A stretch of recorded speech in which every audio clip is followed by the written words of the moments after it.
Cette semaine, notre enquêteur met 3 médiums à l'épreuve en les emmenant dans 2 lieux distincts.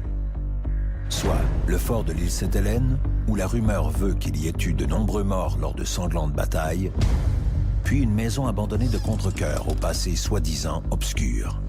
Son objectif, déterminer si les médiums ont des dons ou s'ils abusent tout simplement de la crédulité des gens.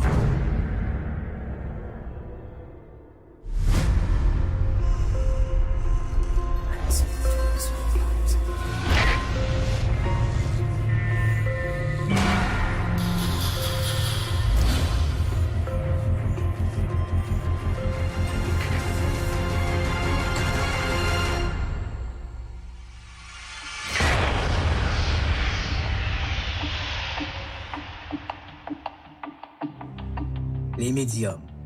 Ils sont une centaine au Québec à prétendre pouvoir communiquer avec l'au-delà. Pour quelques dollars, certains se proposent même de vous mettre en relation avec un proche disparu ou de purifier votre maison. Mais au-delà de ces aspects folkloriques et mercantiles, comment savoir si ces gens disent la vérité? Comment savoir s'ils ont réellement ce 6e sens qui leur permet de voir les morts? Pour le savoir, j'ai convié 3 médiums à visiter le fort Sainte-Hélène à Montréal.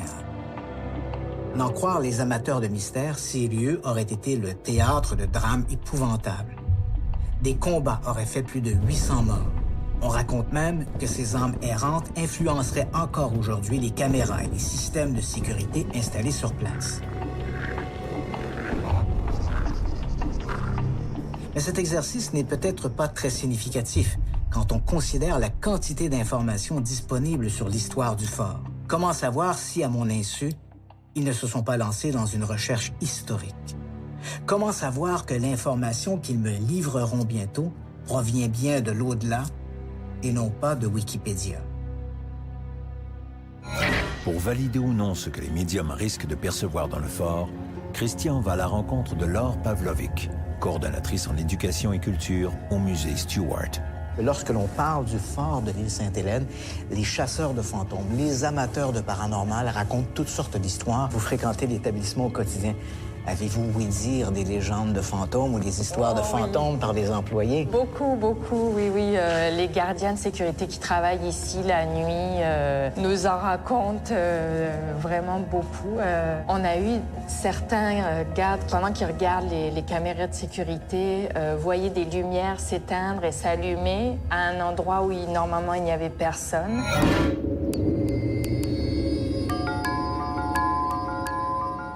Les 3 médiums invités par Christian arrivent au fort de l'île Sainte-Hélène pour entrer en contact avec les entités qui s'y trouveraient.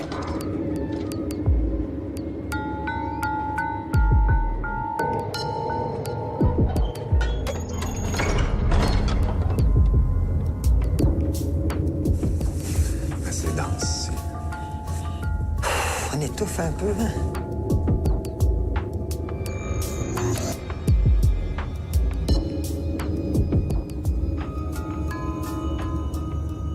Il y a de la présence énergétique, le genre esprit, des choses comme ça. Mais il y a aussi des mémoires. Puis ici, il y avait des gens qui fêtaient, mais des gens qui mouraient de faim. En même temps, on se préparait à se défendre à je sais pas quoi. Ici, c'est drôle, je vois une salle à manger, je vois des tables, je dirais même des bruits d'ustensiles, de gens qui mangent, comme une cafétéria en silence. On dirait que cette pièce-là, on dirait qu'elle a été utilisée comme, je dirais, réfectoire, mais une salle à manger, salle commune. Quand tu vas dans des endroits où il y a des esprits, tu sais, souvent, il va y avoir du monde pas mal vieux, qui était vieux au moment de leur mort, mais ici, c'est surtout des jeunes, ce qui aussi est logique si tu penses au fait que c'est des soldats. J'entends des pas avec des pieds pesants, comme bottillons, probablement militaires, mais je pourrais pas dire à 100%.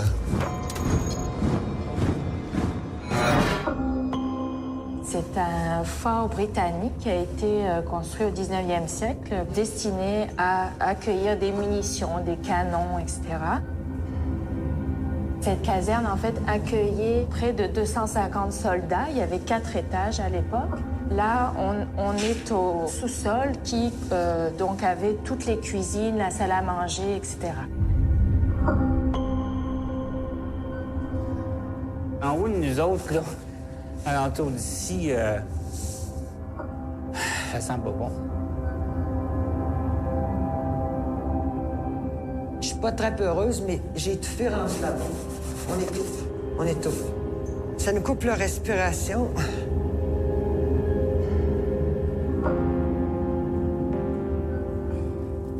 Il y a des odeurs, c'est plein, ça sent le bois qui brûle. Je sais pas si on veut me faire comprendre qu'il y a déjà eu un feu ici, mais en tout cas, du moins, je vois un foyer puis on chauffe au bois. J'entends crépiter.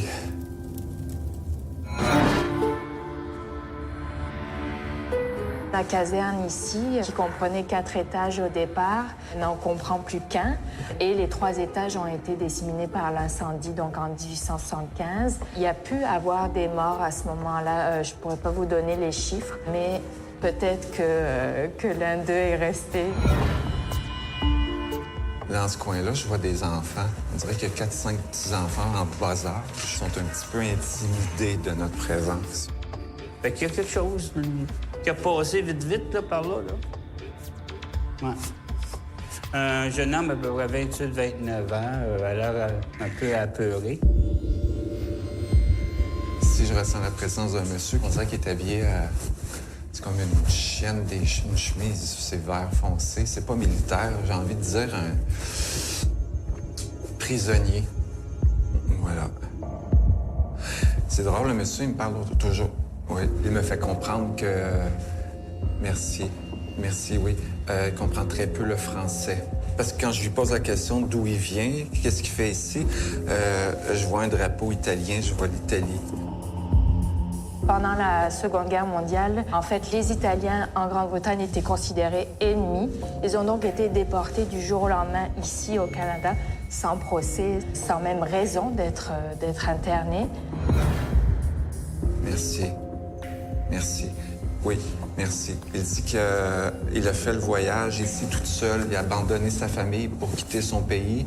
Puis, il savait pas que c'est quelque chose d'aussi... lourd et pitoyable qui l'attendait. Ici, dans le coin, il y avait des gens aussi qui étaient attachés. On dirait que les prisonniers étaient attachés avec des chaînes, mais par les pieds uniquement. Fait que j'entends des bouts de chaîne qui traînent par terre. Ouais, c'est sûr qu'il y a quelque chose. Ça, c'est certain. Il va falloir qu'un médium fasse un nettoyage là-dedans ou 2-3 médiums en même temps pour faire vraiment un gros nettoyage dans cette place-là, pour qu'on puisse visiter par la suite librement.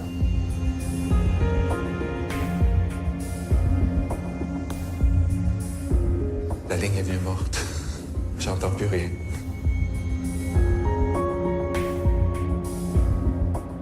Nos médiums ont-ils vraiment perçu des choses et communiqué avec l'au-delà? C'est ce que nous verrons plus tard. Doutant des pouvoirs des médiums, Christian a élaboré un plan pour les mettre à l'épreuve. Une visite dans une petite maison hantée de Contrecœur dont il a inventé l'histoire, de toutes pièces. Dans le cas de la petite maison de Contrecœur, j'ai publié il y a quelques semaines sur Facebook un faux historique des lieux, en m'inspirant bien sûr des thématiques si chères aux médiums.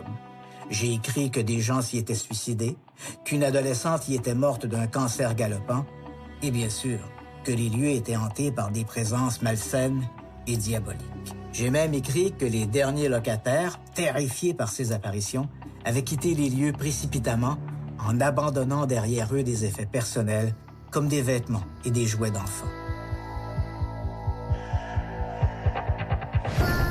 Mettant son plan de l'avant, Christian donne rendez-vous aux 3 médiums à la maison Fortin pour vérifier s'ils communiquent vraiment avec l'au-delà.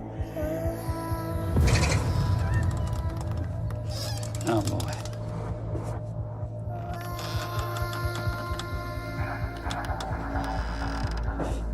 Il s'est passé quelque chose de grave ici.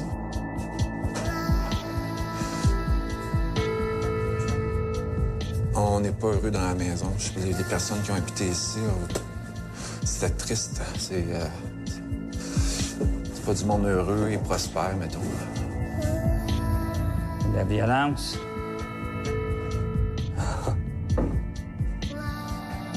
Non, c'est pas une maison de fun. Aïe, non. Quelqu'un qui a fait du mal à sa famille ou... Je sais pas si c'est pendu après. L'aîné des garçons, Gilles, 24 ans, s'est suicidé en se pendant dans l'escalier menant au 2e étage, le 3 avril 1963. Je ressens pas de présence en bas, mais je ressens les présences en haut. On dirait qu'elles nous évitent, elles nous fuient.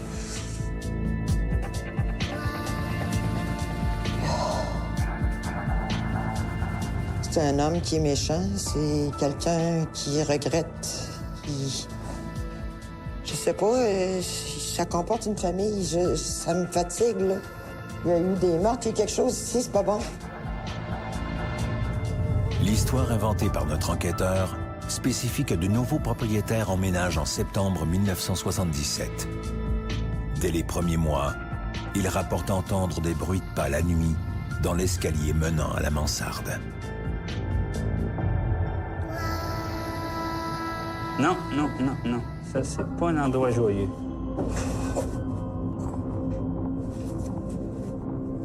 Excusez-moi, j'ai de la misère à avancer. On dirait qu'il y a une énergie qui veut pas trop que je monte.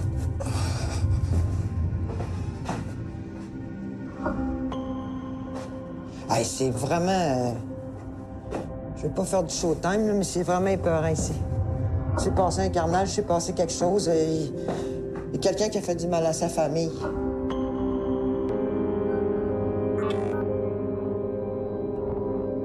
Les enfants ont dit apercevoir la nuit la silhouette d'un homme grand et mince. Merci. C'est drôle, ici, je ressens une présence, mais c'est une présence lourde. J'ai envie de dire une ombre noire. J'ai de la misère à qualifier homme. Oui, c'est un homme, mais c'est foncé. Définir la personnalité du personnage avec lequel je peux communiquer, mais qui me fuit tout le temps. Je ressens une présence. Pas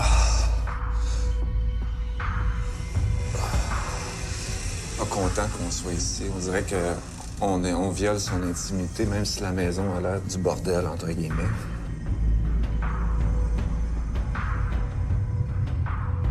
Violence, terreur... Peut-être même le mot horreur, là, parce qu'à un certain point, c'est pas... Non, ça, c'est de la grosse... wesh. La fille des Vézina a reçu un diagnostic de cancer des ganglions en 2010. Elle décède au printemps 2011 dans sa chambre située dans la mansarde. Elle n'avait que 17 ans.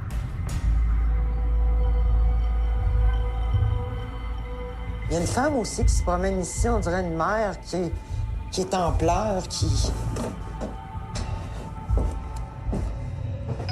Oh, il y a de quoi là-dedans? C'est sûr qu'il y a des présences, mais c'est comme encore des traces mémorielles d'événements déplaisants.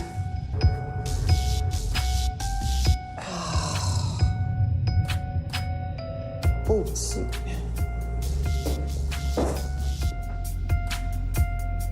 Les Rochers ont abandonné brusquement leur maison, laissant sur place certaines de leurs possessions. La maison est abandonnée depuis.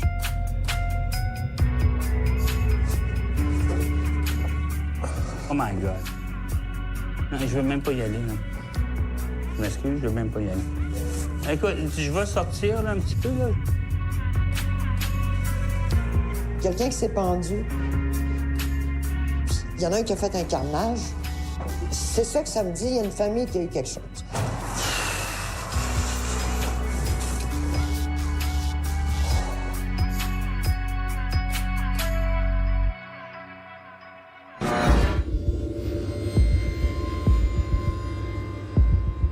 On a visité 2 lieux aujourd'hui et je sais que ces lieux-là ont été couverts soit dans Internet, dans des journaux, des magazines. Est-ce que toi, tu avais lu sur l'un ou l'autre de ces lieux-là avant de te rendre sur place? Pas du tout. Je préfère travailler devant une page blanche et partir sans aucune référence pour tout simplement ne pas être influencé. Donc toi, tu n'avais rien lu sur Non. cette histoire-là, ni pour le phare, ni Non. pour cette maison. Non. Pour ce qui est de la maison, on n'a pas des meurtres ou des massacres ou d'autres morts à l'intérieur de la maison, comme ce personnage que tu dis vivre maintenant dans la maison. Et pourtant, tu as documenté une force négative dans ce lieu-là. Extrêmement négatif. Dans la maison, il s'est passé quelque chose. Il y a une femme qui erre, là. OK. C'est horrible dans la maison, les vibrations sont vraiment pas bonnes. Donc, on a le fantôme d'une femme qui est liée au passé de cette maison-là. Oui, au passé. OK. Au passé. Même s'il n'y a eu aucune mort violente dans la maison, les médiums s'en retournent convaincus d'avoir eu un contact avec l'au-delà.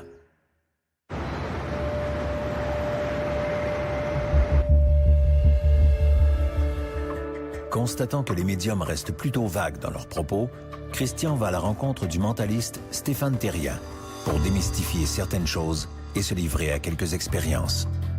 Qu'est-ce qu'un mentaliste? Alors, un mentaliste, c'est un artiste qui reproduit les phénomènes paranormaux. Donc, on donne l'impression du paranormal au travers des connaissances, des techniques qu'on applique. On peut reproduire ces phénomènes-là. Est-ce que tu pourrais dire que le mentalisme est un peu le voisin de la magie? Est-ce qu'on est ici dans les mêmes eaux, là? L'illusion? là? Oui, c'est cousin, en fait. Ça reste une forme d'illusion, mais d'illusion mentale ou d'illusion psychique, si on veut.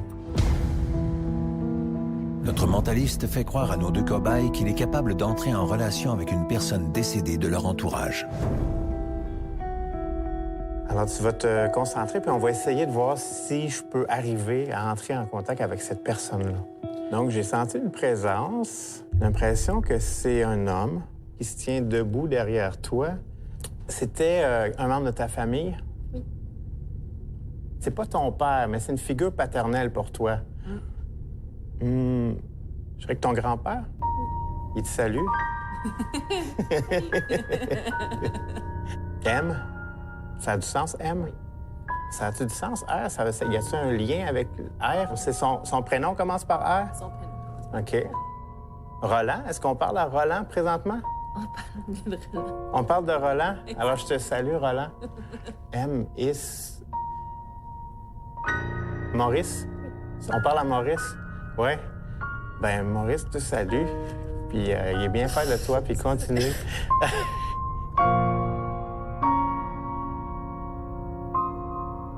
Alors, évidemment, je comprends, les téléspectateurs vont se poser la question, mais c'est quoi le truc? Évidemment, une question que je répondrai pas parce que je gagne ma vie à faire ça. C'est pas parce que ça a l'air vrai que c'est vrai. OK? Donc, on est capable, quand on connaît les techniques, d'aller chercher des informations chez les individus. À leur insu, ils savent pas qu'ils nous communiquent ces informations-là et pourtant, ils le font. Et avec ces connaissances-là, on peut suggérer le paranormal. Il faut être très, très, très prudent. Et d'ailleurs, la majorité des médiums, puis je ne veux pas toutes les mettre dans le même bateau, mais la majorité des médiums sont des charlatans. D'ailleurs, quand ça marche à tous les coups, C'est qu'il y a forcément un truc.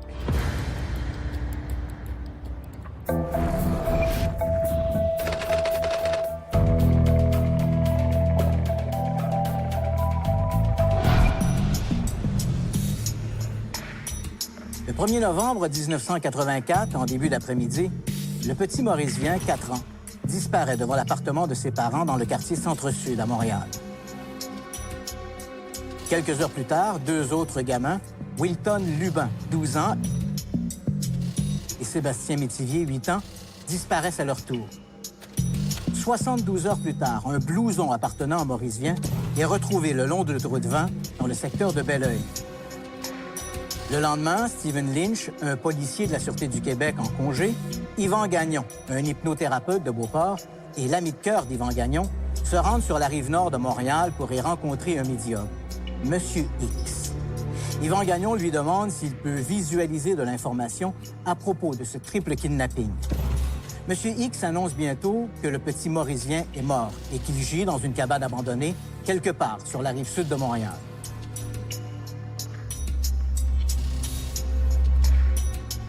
Sur ce, il invite les bénévoles à remonter en voiture et à se rendre dans le secteur de Belleuil. Il ne les accompagnera pas. Arrivé près de la rivière Richelieu, Yvan Gagnon téléphone à M. X. À l'autre bout du fil, le médium lui conseille de prendre la route 223 et de remonter vers le nord. En fin d'après-midi, sur le chemin Monseigneur-Gravel, dans le secteur de Saint-Antoine-sur-Richelieu, Gagnon et Lynch aperçoivent une cabane abandonnée.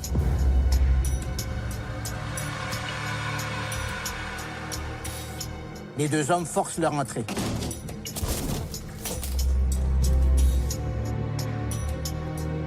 Et là, sur le sol, à demi nu, le corps de Maurice Vian.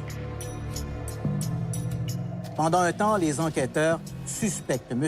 X d'être lié à ce terrible crime. Mais il n'en est rien. Quant aux autres enfants disparus ce 1er novembre 1984, le corps du jeune Wilton Lubin a été retrouvé le 2 décembre suivant sur les bords du fleuve Saint-Laurent, dans le secteur de l'île Charon. Quant à Sébastien Métivier, il n'a jamais été revu.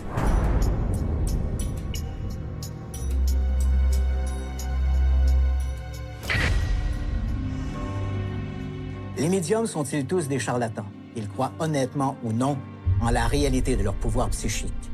Difficile de répondre objectivement à cette question. Et j'ai trop côtoyé ce milieu pour savoir que tout dans cet univers n'est ni blanc ni noir.